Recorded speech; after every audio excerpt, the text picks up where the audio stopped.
आपकी सुविधा के काम करे, आपके बच्चों को शिक्षा दे, आपकी महिलाओं को युवाओं को रोजगार दे। आप लोगों को अगर जमीन नहीं है, उससे शोषित है, पीड़ित है, तो आपका आत्मसम्मान ऊपर उठाने के लिए आपको भूमि दे। सरकार एक एक रैली में कई अरबों खरबों रुपया खर्च कर देती है, हमारे लिए जमीन न खरीद सकती क्या है? हमारे देश में रैलियों पर जो खर्चा होता है, प्रचार होता है, ये सारा पैसा हमारा होता है। बड़े-बड़े होर्डिंग लगाते हैं बाबू लोग, बड़े-बड़े फोटो लगाते हैं, लेकिन जनता की बात नहीं करते, आपकी जमीन के मुद्दे की बात नहीं करते। किसकी बात करेंगे कि लो लड्डू, ले लो दारू, ले लो पकौड़े, ले लो मुर्गा और अगले दिन वोट हमें दे आना। हमारी बहनों को लड्डू दारू के लालच में आके नेताओं को घरों में बिठाना चाहिए।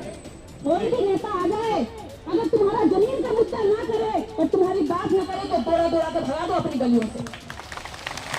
अपने पैर में, जो तुम्हारे पैर में गोबर लगी हुई चप्पल है, उसे हाथ में उठाओ और दौड़ा दो कि जमीन या दे दे, अपना भाग ले यहाँ से।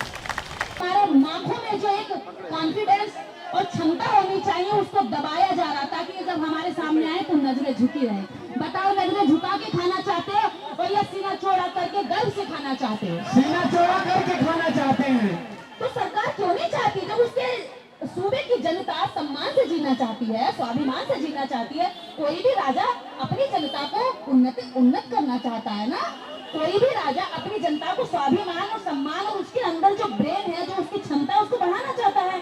तो जब जनता चाहती है कि वो अपने काम, अपने बाजुओं की ताकत बंजर भूमि पर हल चलाकर, हथौड़ा चलाकर और फावड़ा चलाकर ताकत दिखाए, तो वो क्यों चाह रहे हैं कि हम तुम्हें फ्री का राशन देंगे?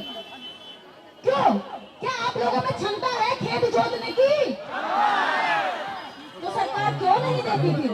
क्या आप लोगों में क्षमता है बंजर भूमि को उपजाऊ करने की?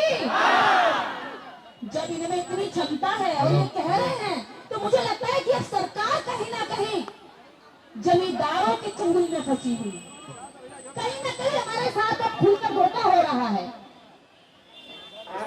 और राशन जो हमें देते हैं, मैं राशन की कहानी बताऊं, आप जो ये बहनें बैठी हैं या जितना भी समाज यहाँ है, देश का गरीब नागरिक सरकार को ज्यादा टैक्स देता है।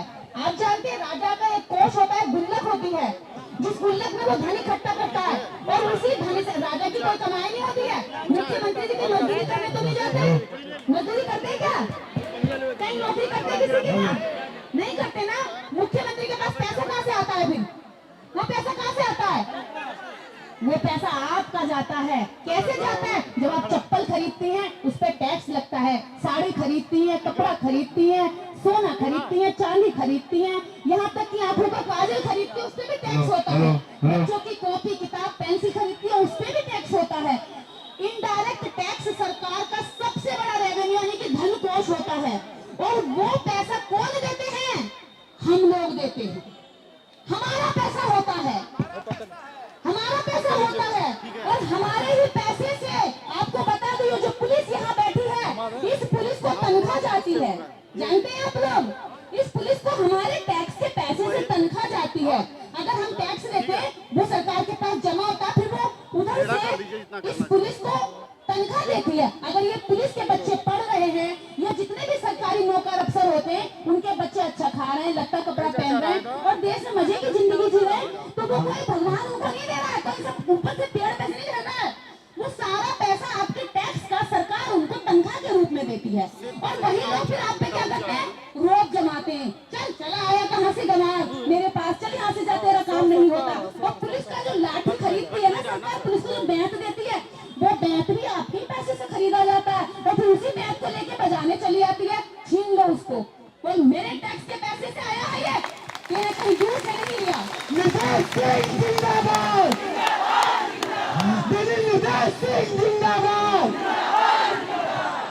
कोई अफसर तुम पे रोब जताए, धमकी दिखाए, तो बोलो खड़े होके कि तुम्हें जो तनख्वाह मिल रही है ना बाबू, तुम्हारा जो बच्चा अच्छे स्कूल में पढ़ रहा है ना, और जो तुम्हारे शरीर पे कपड़े चमक रहे हैं ना बाबू, ये तुम्हारी पसीना नहीं है, ये हमारे पसीने का जमा करा हुआ सरकार पर टैक्स है। तो तुम महंगा खरीदते हो, और हम सस्ता खरीद के भी हम तुम्हें टैक्स देते हैं।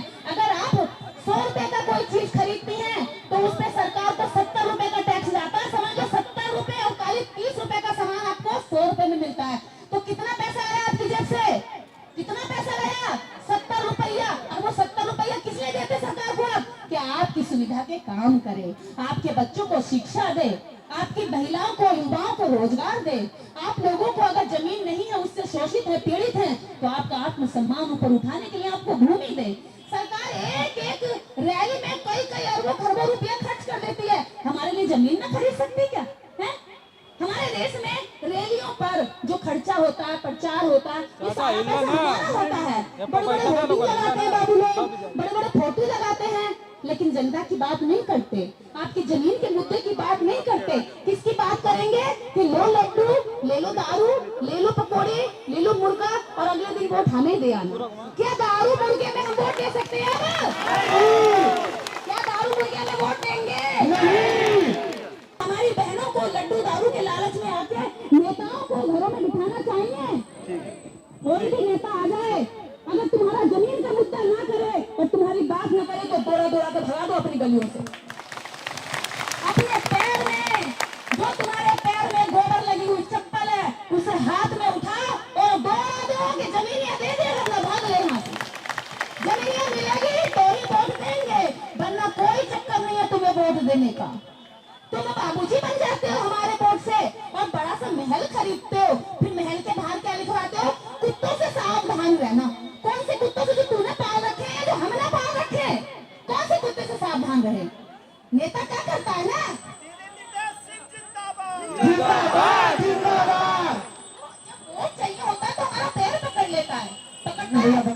कभी नेताओं की सभा में ये बातें होती है कि दारू मत लेना, लड्डू मत लेना, होती है क्या? नहीं होती। वो सेटिंग कर देते हैं, रात को दरवाजे के नीचे से दे देते हैं, टूटा हुआ कोना हुआ दे देते हैं, नहीं लोगे तब भी दे देंगे, दे देते हैं। लेकिन कभी कोई नेता आपको किताबें देने तो नहीं आया? कोई नेता किताब देने आया क्या?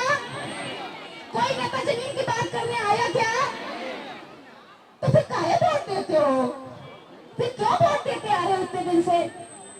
वोट भी देते हो, टैक्स भी देते हो, मेहनत भी देते हो, पसीना तुम्हारा बहा जाता है, मौज वो लेते।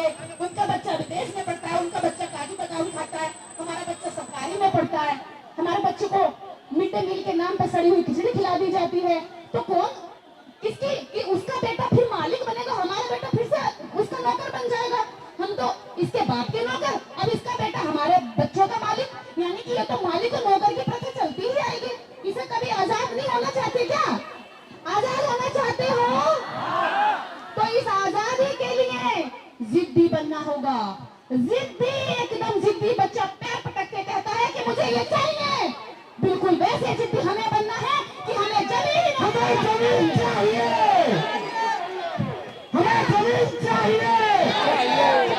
हमें जमीन चाहिए, हमें जमीन चाहिए, चाहे जो न्याय हो, आगे बहुत आई हो, आगे बहुत लो, हमें जमीन चाहिए।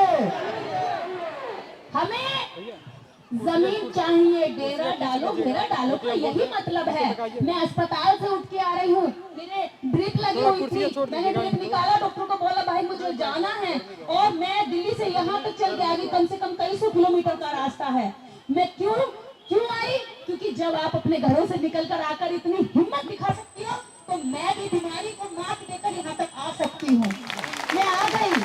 अभी लग रहा था यहाँ आने से पहले कि मैं बोल नहीं पाऊंगी, मेरे पैर कांप रहे थे। अब मुझे नहीं पता कि आप सबकी ताकत मेरे अंदर ऐसे घुस गई है कि मैं बोल पा रही हूँ। ये होती है ईमानदारी की ताकत, ये होती है जज्बे जुनून की ताकत।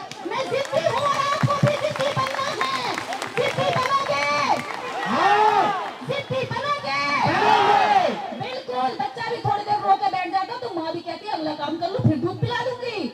ऐसी कहती हो ना कि एक काम और निपटा लूं, एक और निपटा लूं। तो ऐसे हमें जिद्दी बनना है, जब तक नहीं हटना है, जब तक हमें जमीन के कागज हाथ में नहीं मिलेंगे।